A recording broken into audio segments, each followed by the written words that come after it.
Welcome to this first interview in our new Mountains of Greece podcast series. This is part of the broader Mountain Stories, Mountain Futures podcast project. These interviews follow up on our recent conference, Mountains of Greece, Heritage Narratives from the Past for a Sustainable Future, held at the British School at Athens in October 2025. We thought it might be nice to have a more leisurely chat with some of our contributors to the conference, hearing about some of the stories lying behind the projects that were showcased there, and also as an opportunity to make them accessible to those who weren't able to attend. The goal of the Mountains of Greece project is to explore a wide range of stories from people working on different aspects of mountain heritage in Greece. That involves thinking about the past, but also thinking about the future. How can we find new ways of engaging with history, heritage, and conservation in the mountain landscapes of Greece? How can we ensure a sustainable approach to environmental and cultural preservation for these extraordinary places? I'm Jason König from the University of St Andrews. It's a great pleasure today to welcome Fivos Tsaravopoulos. Fivos is founder and manager of Paths of Greece, Monopatia tis Elados. Paths of Greece was founded in 2010 as a social cooperative enterprise. The stated goal on the Paths of Greece website is to establish Greece as one of the top 10 hiking destinations in the world. They've achieved amazing things already just over the last 15 years. That has involved working on a huge range of projects right across Greece and increasingly now in other parts of the world too. And I'm hoping we'll have the chance to hear about some of those as we talk today. So welcome, Fivos. It's great to have you on the podcast. Thank you, Jason. Great to be here. And it's a very enjoyable work, what we're doing. And above all, we really deeply love what we do. So the achievements are just a side product. But basically, the main thing is that we love what we do. Fantastic. It's great to hear that. I think we'll come to understand more why that's the case as we go through this conversation. I wonder if you could start just by telling us a little bit about how you came to be interested in both in hiking and in heritage, I guess. Were these things important to you as you were growing up? Yes, I've been always surrounded by culture and nature because both my parents are archaeologists, and I've spent all of my childhood holidays in archaeological excavations all over Greece, near the sea, on the mountains, in different places, always trying to take history lessons from the findings. So growing up, I realized on the island of Kythera, between the Peloponnese and Crete, that there are a lot of hidden treasures to be found along trails, with one problem. The trails were not in good shape. The trails could not be hiked anymore. So I said to myself that I absolutely need to do something so that people can hike these trails and discover these treasures on this island. So I've looked a little bit what is happening in the world, how do people develop trails, promote trails, and try to apply the same on the island of Kythera together with a local organization. And that's how I came to become a trail expert, if I can say so, and to develop hiking destinations in Greece. Great. It's great to hear about that, your archaeological heritage, as it were. Were you dragged off to archaeological sites for your summer holidays every year? And did you get to help in the archaeology, or were you kept to one side? Well, I was always helping. I always remember my mother saying that I was like 3 years old, and some of my first words were, "Dad, a shirt."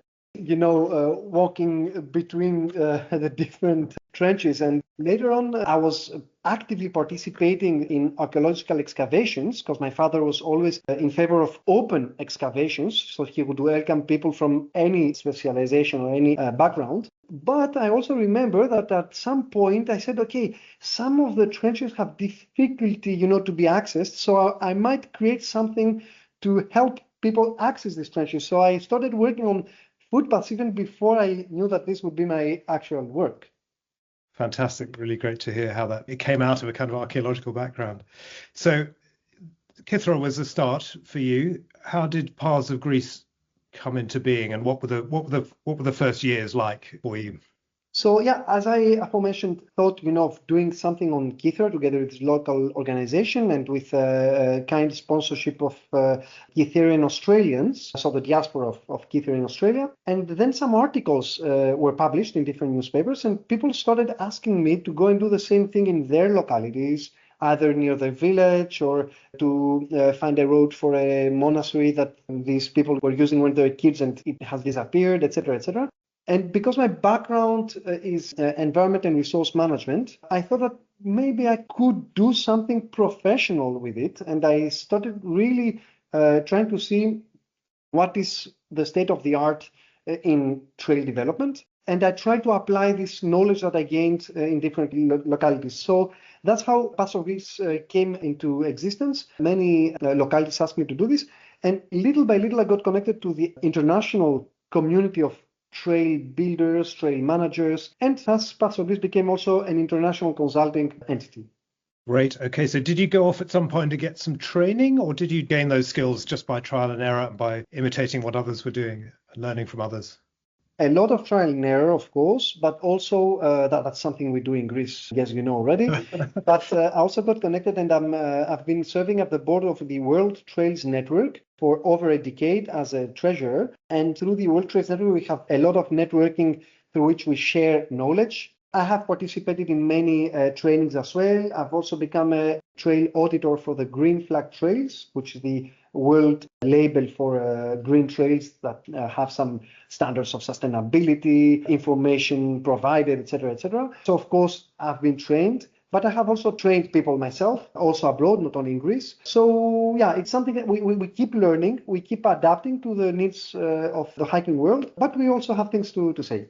Fantastic. Great. So what you say, it sounds as though those initial projects took on a life of their own very quickly and gained a lot of momentum, and you had people getting in touch with you, as you say, to go and do the same thing elsewhere. But were there challenges? Were there things that were really difficult in those early stages? Absolutely. I will always remember the fact that in the very first years, of course, when people would call me in a place, to develop a hiking trails network, these people knew what we were talking about, obviously. But other people in these villages or areas had no clue about it. So sometimes I would go there and ask, in the coffee shops, the elderly people, where are your trails? Where did you used to hike when you were kids? How can I go to this waterfall on foot? How can I go to this church on foot, etc.? And they would always look at me as if I came down from planet Mars, and asking them some weird question.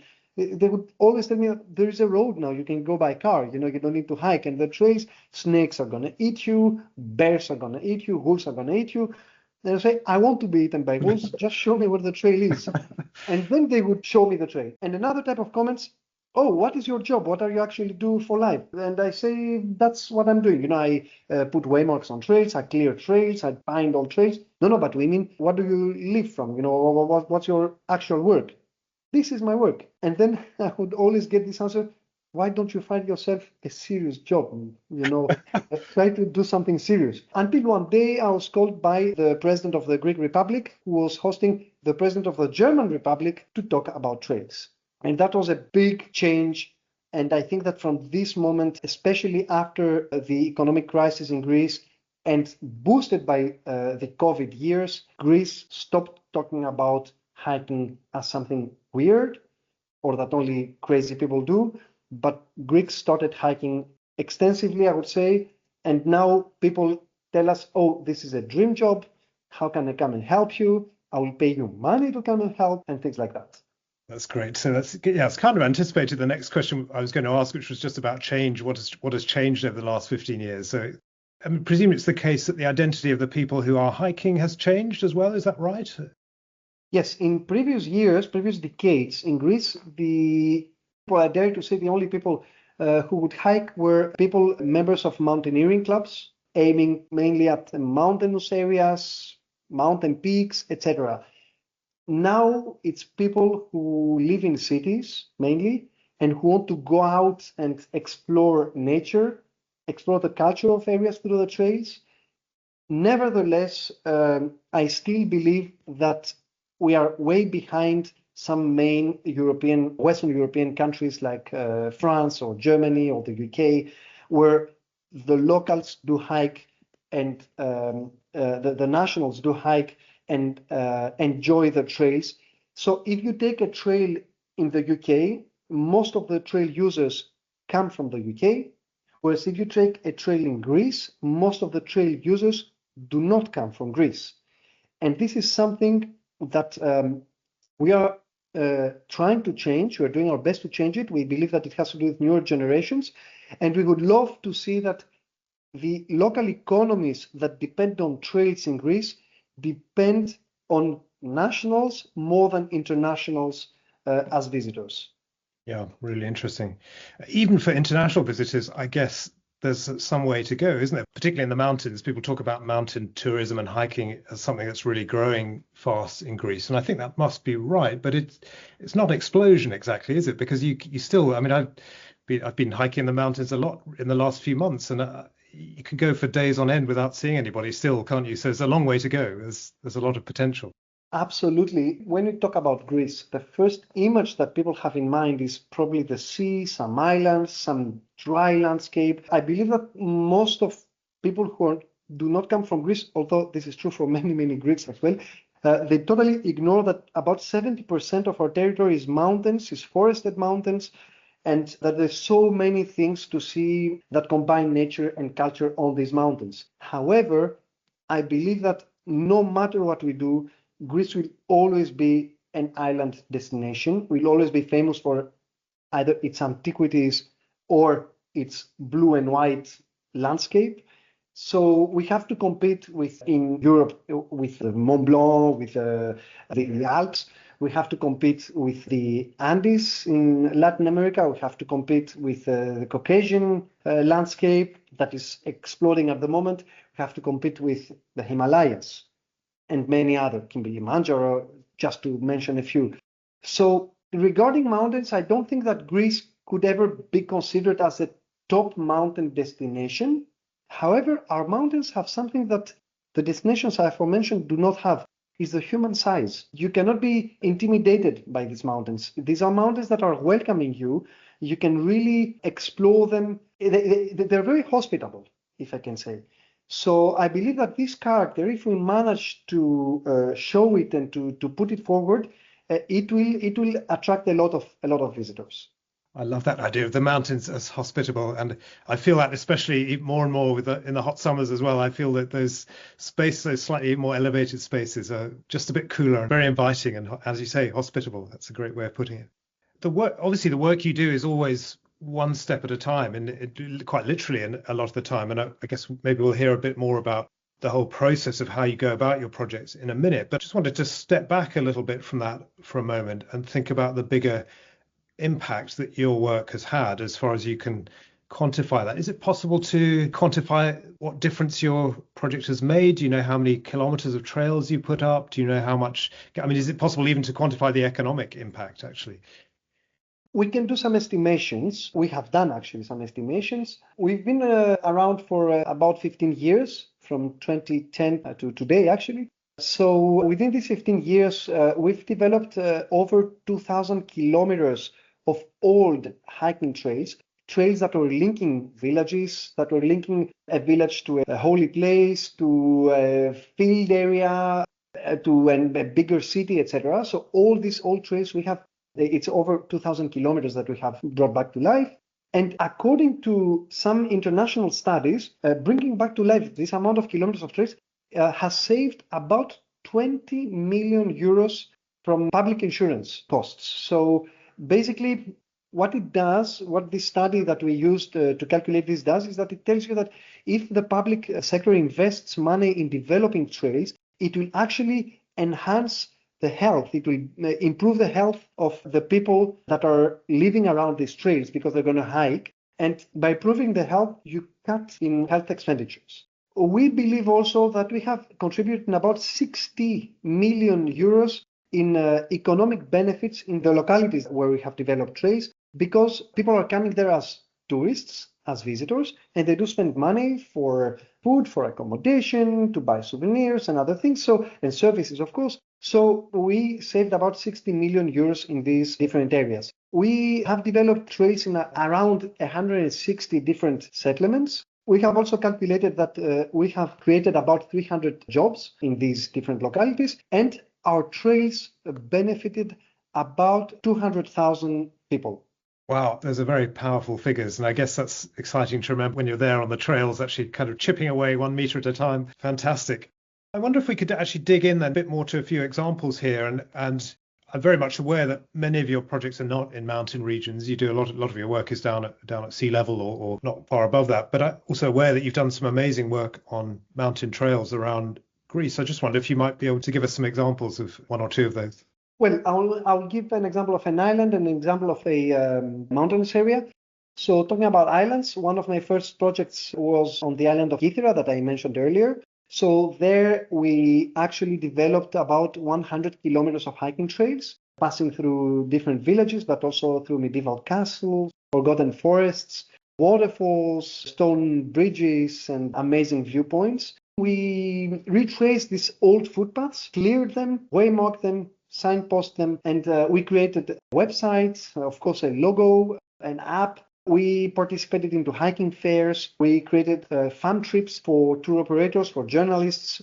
We have seen Kythera trails in many international publications as a place to visit, of course, hiking publications. And we have seen a tremendous increase in the visitors outside of the peak summer season, which was the essential aim to bring people, to extend the tourism season with quality tourism. So this is about the island of Kythera, and then the other example is about the so-called Paths of Peace, which is a short trail network, basically a trail, a multi-day hike in northern Greece, in the region of Western Macedonia, where we have developed a trail that links different villages in an area that has been heavily exploited for its charcoal. So Greece produces its energy from huge charcoal fields over there, and right next to it, it's this very pristine area with very, very beautiful forests where we have a huge wolf and a bear population.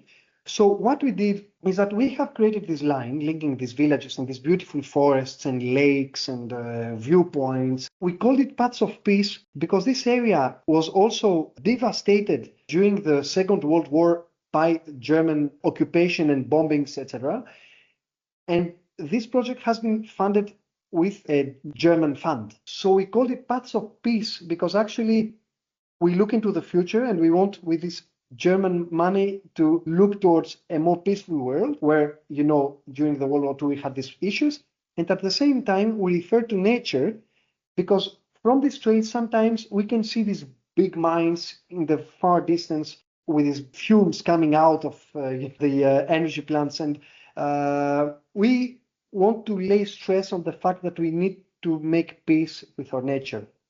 And this is one of the most powerful messages that our trails try always to promote, that we need to respect nature and draw lessons from the past for a better future. Fantastic. You're making me want to go and walk on these trails now. So I've now added to my list of places to go. I'm just trying to envisage what the process involves for you when you start on a new project. With that Paths of Peace project, for example, were you approached by local communities there, or was that your idea? When you first started working on it, how long did it take you to come up with a clear sense of where the path would go? Did you have to try lots of different routes? Did you spend a lot of time just walking around and, again, trial and error? Well, we never knock on the door of an area. We always wait for an area to come to us and tell us we would like to be developed as a trail destination. Why? Because this ensures that there is already some people that are willing to develop their area as a trail destination, and this kind of ensures some sustainability in all this work that will be done, because people will take care of it. When we go to an area, we have already done a preliminary study, either looking at old books or guidebooks or old maps or points of interest, etc. Then we go to the place and village by village, we try to meet all the people that have information about trails.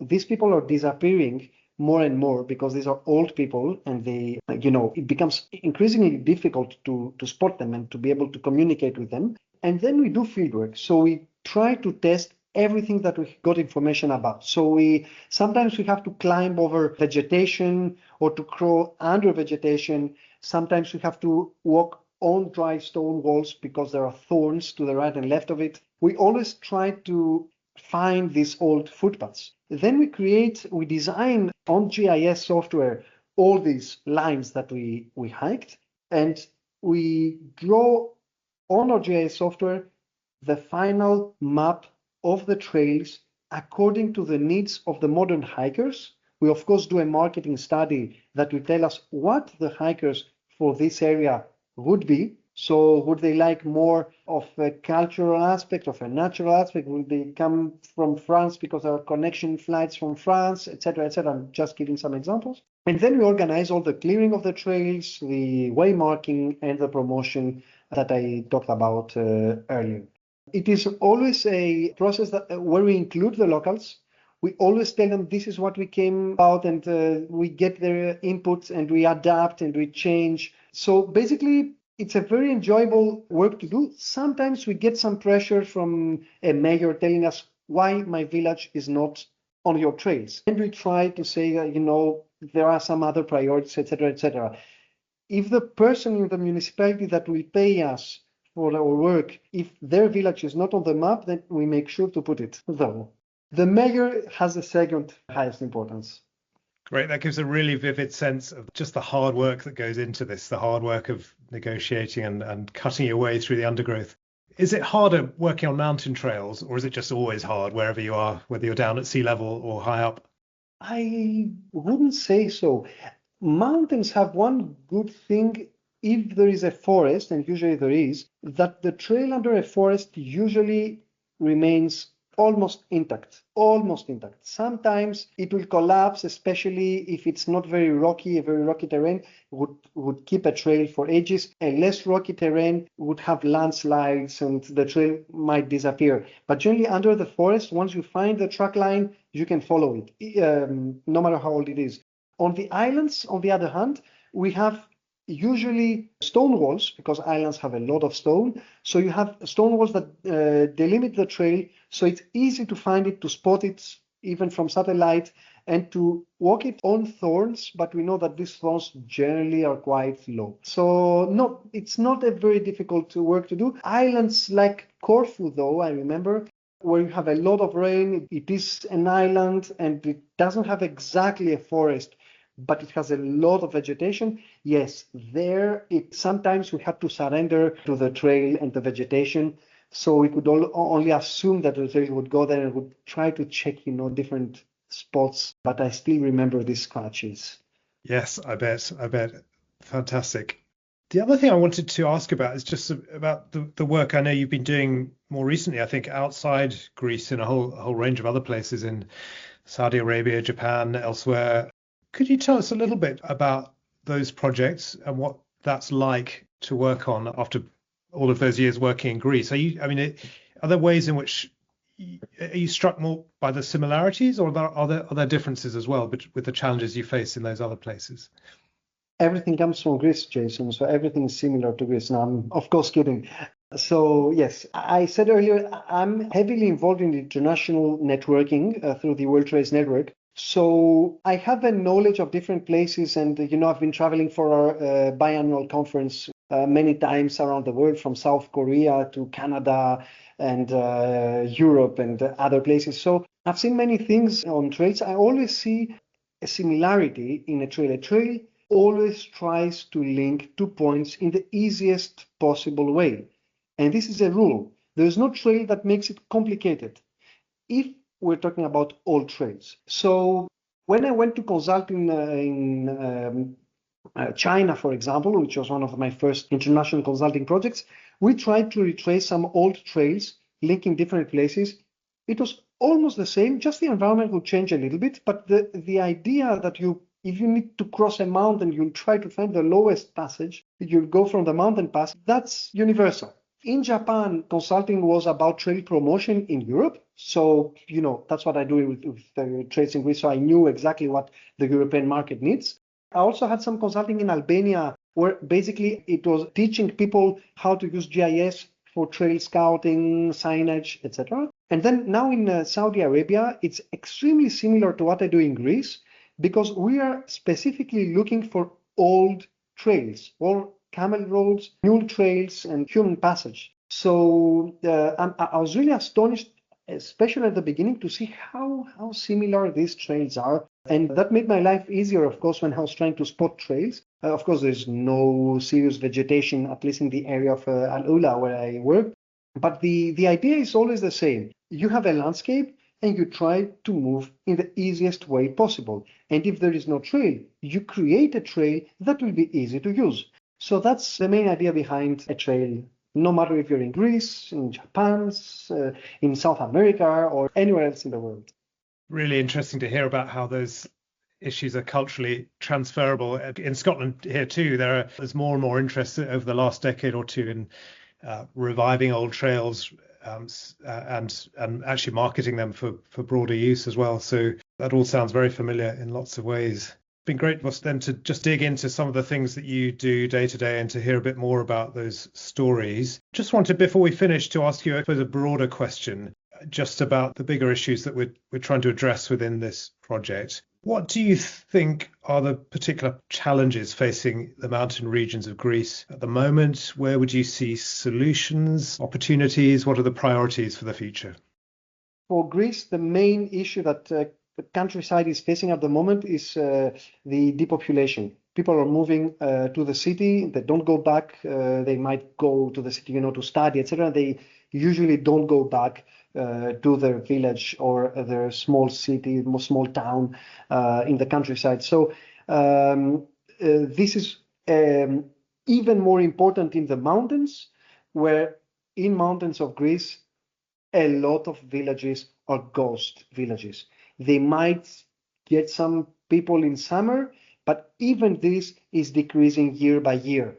So these places, despite all the technology that we have in the moment, the ease of moving, by cars and better roads, etc., did not manage to really stop this depopulation.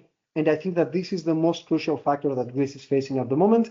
Attempts like the ones we do with the trails are actually trying to give one small help, to these people there, or to some people that might decide to go back to these places to have a better livelihood. But still, it is absolutely not enough. There are lots of things that need to be done in parallel to be able to stop this depopulation and to enhance their livelihoods. Yeah, I mean, I can see it's a complex problem, isn't it? And an influx of tourists is no substitute for a local population. But as you say, maybe it makes it more possible for people to be there. At least these are small steps, at least, which maybe add up to something more.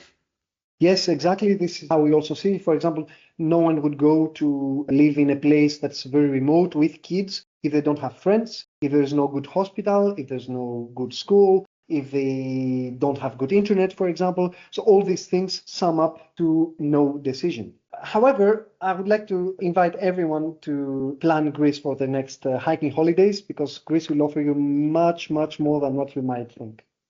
Brilliant. Okay. Thank you, Fivos. It's been great to talk about all of that today. We've got more episodes coming up exploring mountain heritage in Greece from a whole range of other perspectives. If you enjoyed this episode, please do share our podcast with others. Have a look at our other episodes. You can follow us on social media or get in touch directly via the Mountains of Greece project website. You might also like to have a look at the separate website for the broader Mountain Stories, Mountain Futures project that this series is a part of. You can follow the links to both of those in the episode notes. Thanks to Sophia Gertin for editing. Thank you for listening.